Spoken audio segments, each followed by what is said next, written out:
천국의 비밀, 당신에게 약속된 영원한 유산, 하나님의 위대한 복원 계획. 안녕하세요. 우리가 보통 천국 하면 어떤 이미지가 떠오르세요?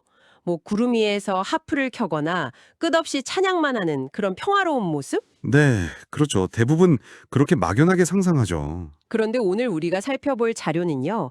그런 상상을 뭐랄까 완전히 깨부수는 아주 도발적인 주장을 하고 있습니다. 맞습니다. 이게 그냥 임의의 상상이 아니라 성경 구절들을 하나하나 다시 꿰어 맞추면서 천국의 진짜 청사진을 그려내고 있거든요. 네, 바로 그 지점이죠. 이 자료들의 출발점은 우리가 천국에 대해 너무 모른다는 문제의식인 것 같아요. 네, 그래서 하나님이 자기를 사랑하는 자들을 위해 예비하신 모든 것, 그 약속의 실체가 대체 뭘까? 이걸 성경 안에서만 찾아보자는 겁니다. 그 결과가 정말 흥미롭습니다. 천국이 어떤 영적인 안식 철학이보다는 오히려 우리가 사는 이 세상처럼 시간과 공간, 물질이 다 존재하는 아주 역동적인 세계라는 거잖아요. 네, 그렇습니다. 자, 그래서 오늘의 목표는 이겁니다. 이 자료들을 토대로 성경에서 말하는 이기는 자가 상속받게 될 기업이 구체적으로 무엇인지 마치 탐정처럼 구절 속 단서들을 따라가며 함께 파헤쳐 보는 거죠. 자, 그럼 이 거대한 퍼즐의 첫 조각부터 한번 맞춰볼까요? 좋습니다. 첫 조각은 말씀하신 대로 바로 시간입니다. 시간이요? 영원한 세상에 어떻게 하루, 한 달, 1년 같은 개념이 있을 수 있죠? 그렇죠. 바로 그 질문에 대해 자료가 제시하는 가장 강력한 증거가 바로 구약의 절기에 대한 명령입니다. 아, 절기요? 유월절이나 뭐 초막절 같은 거 말씀이시죠? 네, 맞습니다. 출애굽기나 레위기를 보면요. 하나님께서 이스라엘 백성에게 안식일이나 유월절 같은 7대 절기를 주시면서 반복적으로 강조하시는 말씀이 있거든요. 어떤 말씀이죠? 바로 일은 너희가 대대로 지킬 영원한 규례니라는 구절이에요. 여기서 핵심 단어는 영원히입니다. 아, 영원히. 잠깐만요. 그럼 그 명령이 천국에서도 계속 유효하다? 이런 해석이군요. 바로 그 지점입니다. 그런데 안식일은 일주일 단위고 유월절은 매년 특정 달에 지키는 거잖아요. 이걸 지키려면 달력이 있어야 하고 해와 달의 움직임이 필수적인데요. 정확합니다. 영원히 지켜야 할 명령이 시간 개념을 전제로 하고 있다면 영원한 세상인 천국에도 시간의 흐름이 있어야만 그 명령을 수행할 수 있다는 그런 논리적 결론에 이르게 되는 거죠. 와, 그럼 천국에도 하루 24시간, 1년 12달 365일, 지금 지구랑 똑같은 시간 시스템이 있다는 건가요? 네, 이 자료는 그렇다고 주장합니다. 여기서 한 걸음 더 나아가서 관점의 전환이 일어나는데요. 우리가 지구의 시간 시스템을 천국에 적용하는 게 아니라 오히려 지구의 시간 체계가 천국의 원본을 본떠 만들어졌다는 시각이에요. 지구가 천국의 복사본이다. 와, 이건 진짜 생각지도 못한 발상이네요. 그러고 보니까 요한계시록 22장에 나오는 그 생명나무 묘사도 갑자기 다르게 보여요. 아, 달마다 12가지 열매를 맺는다는 구절이요? 네, 달마다라는 표현 자체가 이미 1년이 12달이라는 개념을 포함하고 있는 거군요. 맞습니다. 그 구절이 이 주장을 아주 강력하게 뒷받침하죠. 그런데 여기서 바로 반론이 나올 것 같은데요. 네, 그렇죠. 똑같이 계시록에 밤이 없겠고 등불과 햇빛이 쓸데없으니 라는 구절도 있잖아요. 해와 달이 필요 없다는데 어떻게 낮과 밤이 있을 수 있죠? 네, 그게 바로 모순처럼 들리죠. 이 자료는 그 구절의 적용 범위를 한정해서 해석합니다. 한정해서요? 네. 그 약속은 천국 전체가 아니라 거룩한 성, 새 예루살렘이라는 특정 공간에만 해당된다는 거죠. 아, 성 안에서는 하나님의 영광 자체가 빛의 근원이니까 해나 달의 빛이 필요 없지만 그 성 밖의 세상에는 여전히 해와 달이 뜨고 지면서 낮과 밤을 만든다는 겁니다. 그러니까 천국의 수도격인 새 예루살렘 성화는 24시간 대낮 같지만 그 성을 벗어나면 우리가 아는 것처럼 낮과 밤이 있는 세상이 펼쳐진다. 굉장히 구체적이네요. 네, 그렇습니다. 자, 그럼 천국이 이렇게 물질적인 공간이라면 그곳에 사는 우리의 모습도 달라져야겠네요. 흔히 생각하는 그런 반투명한 영혼 같은 모습으로는 살 수 없을 테니까요. 맞습니다. 그래서 자료는 부활의 개념을 재정의합니다.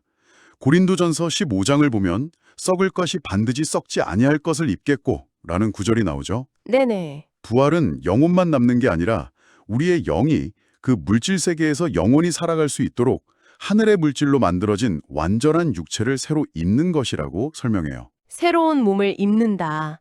마치 낡고 버그가 가득한 옷을 벗어던지고 완벽한 새 옷으로 갈아입는 느낌이네요. 아주 좋은 비유입니다. 심지어 이 자료는 이 새로운 육신이 어떤 모습일지에 대해서도 추론하는데요. 바로 태초에 아담과 하와가 가졌던 그 죄짓기 이전의 완전한 몸과 조금도 다르지 않다고 주장합니다. 아, 정말요? 그래서 부활한 수많은 성도들 중에서 아담과 하와가 천국 생활에 가장 빨리 적응할 거라는 그런 재미있는 상상까지 덧붙이죠. 하하하, 그럴 수 있겠네요. 자기들이 입었던 원래 몸으로 돌아가는 셈이니까요. 네, 그렇죠. 하고 계정을 리셋해주는 느낌인데요. 네, 비슷한 비유네요. 결국 우리가 돌아갈 천국은 완전히 낯선 신세계가 아니라 사탄 때문에 망가졌던 하나님의 창조 계획이 다시 시작되는 회복된 에덴이라는 시각이군요. 네, 그게 이 자료 전체를 관통하는 핵심적인 관점입니다. 회복된 에덴, 그리고 그곳에서 살아갈 회복된 아담과 하와. 좋습니다. 시간과 공간, 그리고 우리의 몸까지 그림이 그려졌어요. 그런데 가장 중요한 질문이 남았습니다. 우리는 그곳에서 무엇을 하며 영원을 보내게 될까요? 그냥 에덴 동산을 거닐면서 과일 따먹고 행복해하기만 하는 걸까요? 자료는 훨씬 더 역동적이고 책임감 있는 역할을 제시합니다. 바로 우리가 땅의 왕이 될 것이라고 말합니다. 왕이요? 네, 요한계시록 21장 24절을 보면 땅의 왕들이 자기 영광을 가지고 그리로 들어가리라는 구절이 있거든요.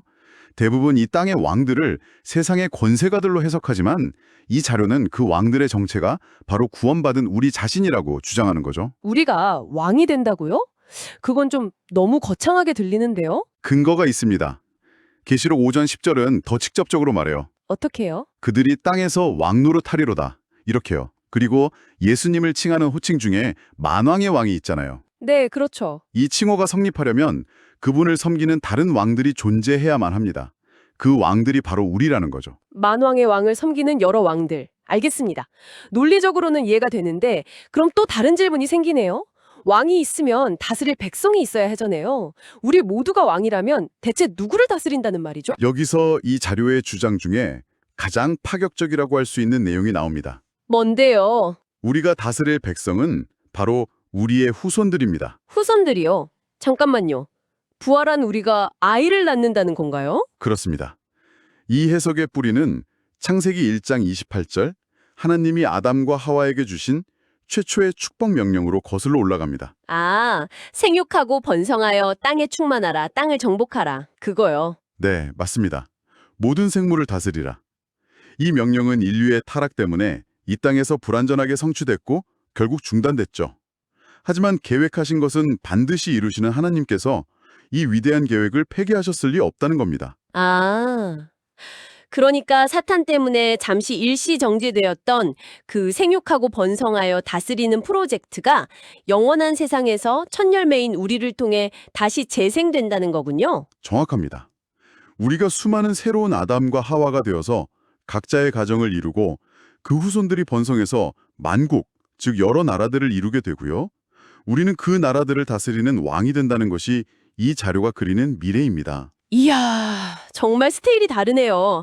이건 단순히 개인의 구원을 넘어서는 이야기인데요. 네, 하나님의 창조 계획에 동참하는 파트너가 되는 거죠. 그런데 여기서 또 다른 의문이 듭니다. 우리의 후손들도 우리처럼 영원히 죽지 않는 불멸의 몸을 갖고 태어나는 건가요? 아닙니다. 이 자료는 그렇지 않다고 단언합니다. 그래요? 그리고 그 근거를 이사야 65장에서 찾습니다. 새 하늘과 새 땅을 묘사하는 이 장은 그동안 천년왕국에 대한 설명으로 많이 여겨졌지만 자료는 이것이 영원한 세상의 모습이라고 주장해요. 이사야 65장에 어떤 내용이 있길래요? 20절에 아주 충격적인 구절이 나옵니다. 거기에는 100세에 죽는 자를 젊은이라 하겠고 100세가 못 뛰어 죽는 자는 저주받은 자이리라. 세상에, 천국에 죽는 자들이 있다고요? 이건 우리가 아는 천국의 정의와 완전히 배치되는데요. 그렇죠. 그래서 그 죽는 사람들이 대체 누구냐? 그 정체를 바로 다음 구절인 23절에 알려줍니다. 뭐라고 하는데요? 그들은 여호와의 복된 자의 자손이요. 여기서 여호와의 복된 자란 첫째 부활에 참여한 우리를 의미하고 자손은 문자 그대로 우리의 후손들이라는 해석입니다. 정리하자면 우리 첫 열매들은 불멸의 몸을 입지만 우리의 후손들은 유한한 생명을 갖고 태어난다는 거군요. 네, 바로 그겁니다. 아, 그래서 아까 이야기했던 요한계시록 22장의 생명나무 잎사귀가 필요한 거군요. 그 잎사귀들은 만국을 치료하기 위하여 있더라. 그 치료가 필요한 대상이 바로 유한한 생명을 가진 우리의 후손들이라는 말이네요. 네, 퍼즐이 딱 들어맞죠. 후손들은 생명나무 열매를 먹음으로써 생명을 유지해야 하는 존재들입니다. 그들은 죄가 없는 완벽한 환경에서 태어나지만 여전히 선악을 선택할 수 있는 자유의지를 가진 인간의 자녀이기 때문이죠. 그럼 만약 불순종하면? 네, 불순종에서 저주를 받으면 생명나무에 나아가지 못하게 되고 결국 죽음을 맞이할 수도 있다는 추론입니다. 알겠습니다. 논리의 흐름은 따라가겠는데 아무래도 가장 큰 걸림돌이 하나 남은 것 같습니다. 어떤 걸 말씀하시죠? 바로 예수님께서 직접 하신 말씀인데요. 마태복음 22장에서 부활 때에는 장가도 아니 가고 시집도 아니 간다고 분명히 말씀하셨잖아요. 네. 그런데 어떻게 우리가 후손에 낳을 수 있죠? 이건 정면으로 충돌하는 것처럼 보입니다. 아주 중요한 지적이고 아마 청취자께서도 가장 궁금해하실 부분일 겁니다. 자료는 이 문제에 대해 아주 세밀하게 성경 본문을 파고드는데요. 먼저 그 말씀이 모든 사람에게 적용되는 것이 아닐 수 있다고 봅니다. 모든 사람이 아니라요? 네, 누가복음 20장에 같은 내용이 나오는데 거기엔 중요한 조건절이 붙어 있어요. 주님께서 저 세상과 및 죽은 자 가운데서 부활함을 얻기에 합당히 여김을 받은 자들은 장가가고 시집가는 일이 없으며라고 말씀하시거든요. 아, 부활에 합당히 여긴받은 자들이라는 특정 구조백에만 해당되는 말씀이라는 거군요. 그렇습니다. 이 자료는 그 대상이 바로 첫 열매인 우리들이라고 해석합니다. 우리는 인간적인 방식의 시집장가를 가는 게 아니라 태초의 아담과 하와처럼 하나님께서 직접 짝을 맺어주시는 특별한 관계라는 거죠. 그럼 그 조건절이 역설적으로 네, 시집가고 장가가는 다른 부류, 즉 우리의 후손들이 존재할 것을 암시한다는 논리입니다. 정말 치밀한 해석이네요. 그럼 마지막으로 남은 감정적인 질문입니다. 우리 후손들이 죽는다면 비록 그게 더 좋은 부활을 위한 과정일지라도 부모 입장에서 슬프지 않을까요? 계시록 21장은 분명히 천국은 모든 눈물을 닦아주시고 다시는 사망이 없고 애통하는 것이 없다고 약속했는데요. 그 부분에 대해서는 자료에서도 조심스러운 추측이라고 선을 긋습니다. 명확한 답을 제시하기보다는 가능성을 열어두죠. 어떻게요? 먼저 후손들의 일반적인 죽음은 이 땅에서의 죽음과는 개념이 다를 거라고 봅니다. 슬픔이 아니라 더 영광스러운 몸으로 부활하는 것을 축하하는 기쁜 졸업식 같을 수 있다는 거죠. 아, 기쁜 졸업식. 네. 다만 불순종으로 인해 저주받아 죽는 경우는 다릅니다. 이 경우에는 왜 우리가 슬퍼하지 않을지에 대해 우리가 이해할 수 없는 다른 차원의 이유가 있을 것이라고만 언급하며 말을 아낍니다. 알겠습니다. 오늘 정말 엄청난 이야기를 나눴네요. 막연하게만 생각했던 천국이 시간과 공간이 있고 우리가 아담과 같은 완전한 육신을 입고 각자의 후손들로 이루어진 나라를 다스리는 왕이 된다는 이야기.